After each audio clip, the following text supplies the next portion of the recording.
Hello food lovers, welcome back to VJ kitchen. ఈ రోజు తయారు చేసే వంటకం పేరు పులిహోర.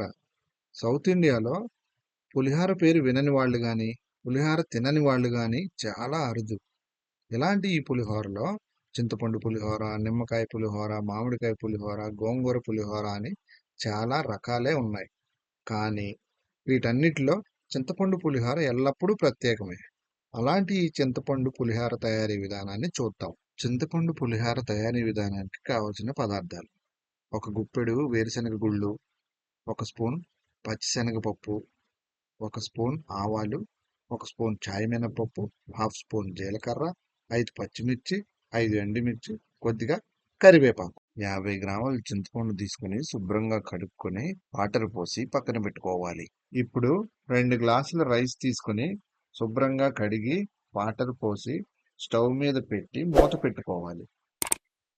ఈ రైస్ ఉడికేలోపు మనం పులిహోరలోకి కావలసిన చింతపండు గుజ్జు మరియు తాలింపును వేరే స్టవ్ మీద తయారు చేసుకుందాం.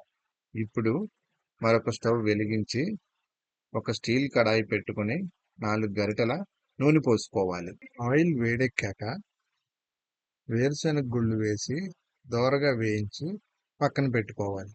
అదే ఆయిల్లో ముందుగా పచ్చిమిర్చి వేసి 1 నిమిషం పాటు లైట్గా వేయించుకోవాలి. తరువాత పచ్చిశనగపప్పు, ఆవాలు, చాయ్ మినపప్పు, జీలకర్ర వేసి మరీ మాడు వాసన రాకుండా దోరగా వేయించి తీసి పక్కకు పెట్టుకోవాలి. ఇప్పుడు అదే ఆయిల్లో ముందుగా నానబెట్టుకున్న చింతపండు గుజ్జు తీసి అందులో వేయాలి.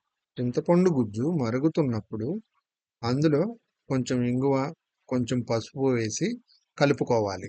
వీటితో పాటు ఒక చిన్న బెల్లం ముక్క, ఉప్పు తగినంత, ఇంకా చిన్న అల్లం ముక్క కచ్చాపచ్చాగా కొట్టి వేసుకోవాలి. ఇలా మరుగుతున్న చింతపండు గుజ్జుని మధ్య మధ్యలో కలుపుకుంటూ ఆయిల్ సపరేట్ అయ్యే వరకు ఉడికించుకోవాలి. ఇప్పుడు ఉడికించిన రైస్ని ఒక వెడల్పాటి పాత్రలోకి తీసుకోవాలి. మీరు రైస్ను ఉడికించేటప్పుడు 100% ఉడికించకుండా కొద్దిగా పదును ఉండేటట్లు చూసుకోవాలి. ఇప్పుడు రైస్లోకి కొంచెం పసుపు, కొంచెం కరివేపాకు, అలాగే కొంచెం ఆయిల్ వేసుకొని కలుపుకోవాలి. తరువాత చింతపండు గుజ్జు వేసుకొని కలిపి దానితో పాటు ముందుగా వేయించుకున్న తాలింపు మరియు వేరుశనగలను కూడా వేసి బాగా కలుపుకోవాలి. ఇలా కలుపుకునే సమయంలో పులిహోర టేస్ట్ చూసుకుని ఒకవేళ ఉప్పు తగ్గినట్లు అనిపిస్తే కొంచెం ఉప్పుని ఇక్కడ యాడ్ చేసుకోవాలి. అంతేనండి.